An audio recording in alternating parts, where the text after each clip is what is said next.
last summer, we removed all of the gendered greetings in relationship to our live spiels. So we no longer say ladies and gentlemen, boys and girls. We've provided training for all of our cast members in relationship to that. So now they know. Like our leadership over there has been so welcoming to like my like not at all secret gay agenda. And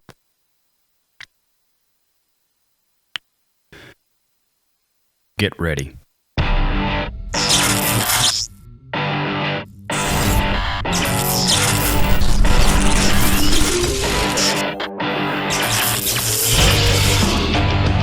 Renegade Online.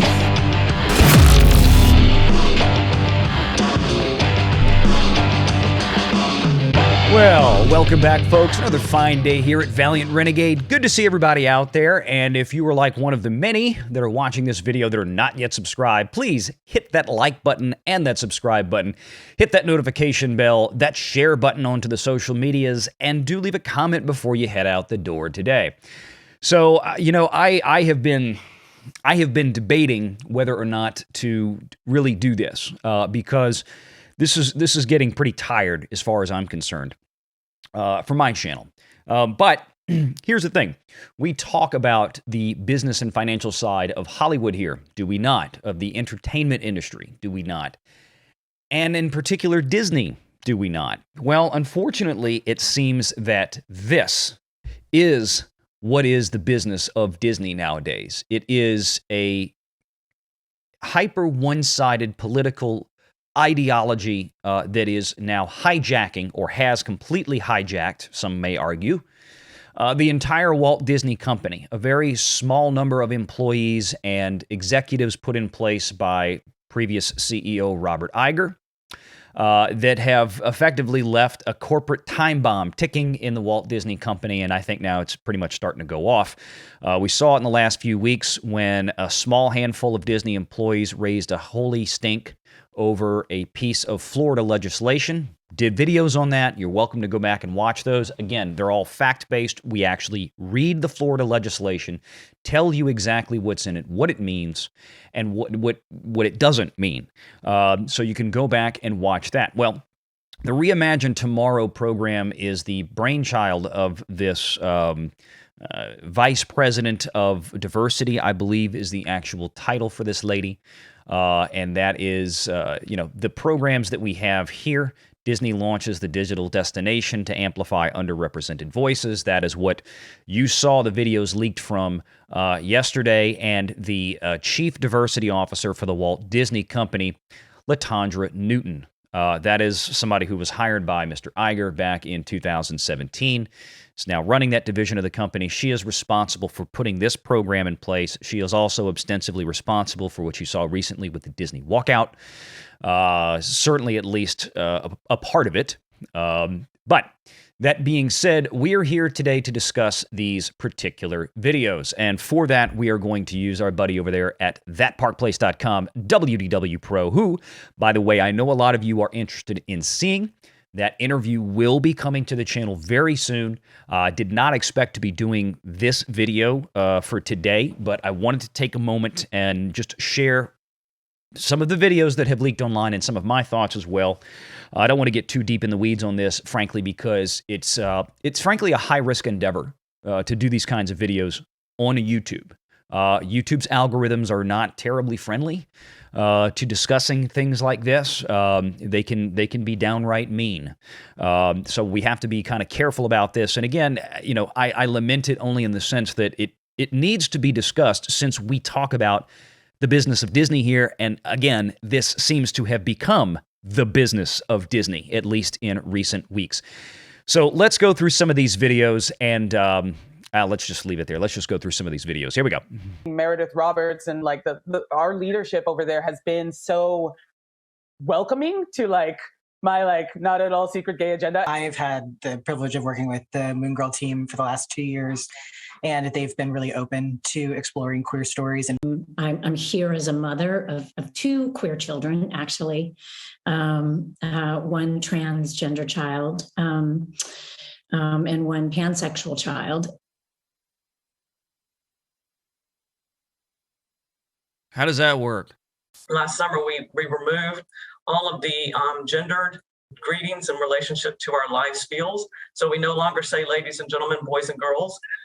We've provided training for all of our cast members in relationship to that. So now they know. Especially with like trans characters, you can't see if someone is trans. There's not one way to look trans. And so kind of the only way to have these like canonical trans characters, canonical asexual characters, canonical bisexual characters is to give them stories where they can like be their whole selves. Like I was just wherever I could, just basically adding queerness to like if you see anything queer in the show, I'm proud of them. But like I just was like, no one would stop me and no one was trying to stop me. We have many, many, many LGBTQIA characters in our stories, and yet we don't have enough leads. But we're also reacting from the reality that when they can erase you, when they can criminalize your existence, when they can demonize who you are, the next step is to criminalize you and take your kids. So that's the highlight reel, folks. That's the nitty-gritty of it. Not to belabor the point, let's just cut to the chase here. And that is that, look, nobody that I'm aware of is going to begrudge anyone else their lifestyle of choice. I don't personally care. Most other people that I know, if not dare I say all other people I know, don't really care who you choose to love or spend your life with. That is all fine and good. Whatever lifestyle or alternative lifestyle or whatever the case you may call it, I don't care. But there is a fine line where parents will step in and say, look, your life, your choice, that's fine and dandy. However, there's a time and a place for learning, and in schools, in the case of the Florida bill, that's not the place for this type of socio-political conversation or a conversation of that nature of any kind from a teacher to a 5-year-old, okay? So you have to understand why parents are going to be defensive, as well they should, with a teacher that is supposed to be teaching their child math and reading and penmanship and writing at that age, to be talking to them about their gay relationship that they have on the weekends with their significant or whatever. That should never be a topic of conversation. I mean, teachers when I grew up didn't talk about their romantic relationships in class. That never happened. The teacher talked about whatever the subject the teacher was teaching. That's what was discussed. The personal line items that happen on the weekend, I mean, teachers are not there to be friends to their students. They're there to be teachers. So if you just stick to your job, that won't be an issue, okay? As far as what Disney is doing now, Disney is now allowing a small, very small segment of their workforce to use their company, the entire Disney company, to now push whatever personal, socio-political agenda that they choose, that this group is choosing to push, excluding everyone else. I mean, do you think that this group would be tolerant of, say, a conservative conglomerate of Disney employees getting together and asking Disney to promote more Catholicism in their films, or more Christianity in their films, or more Judaism in their films? Would you think that they would tolerate that? No, they wouldn't. They would not, even if it was just a conservative or libertarian ideology, right? No, they want what they want. Reimagine Tomorrow is designed to alter the trajectory of a company like Disney and use it for a political end. It's not there to help Disney or make Disney better. It is there to use Disney to achieve a political goal. And that is bad business for Disney. It has been since they put it in, and it's going to continue to get worse. And if you don't think that these, quote unquote, silent majority out there, the largesse of parents, are going to react negatively to this, they will. Now, they are not going to go out and run around on Twitter hashtagging and talking about Disney. Frankly, folks like that generally don't make their protests very public. Never have. At least in rare circumstances, maybe, but I doubt this will be one of them. They're simply going to vote with their wallets. They're going to stay home. There are going to be a lot fewer people going to see the movie Lightyear, for example, I believe, than otherwise would have had all of this not been a factor. I think there are going to be fewer people that may continue to purchase Disney merchandise.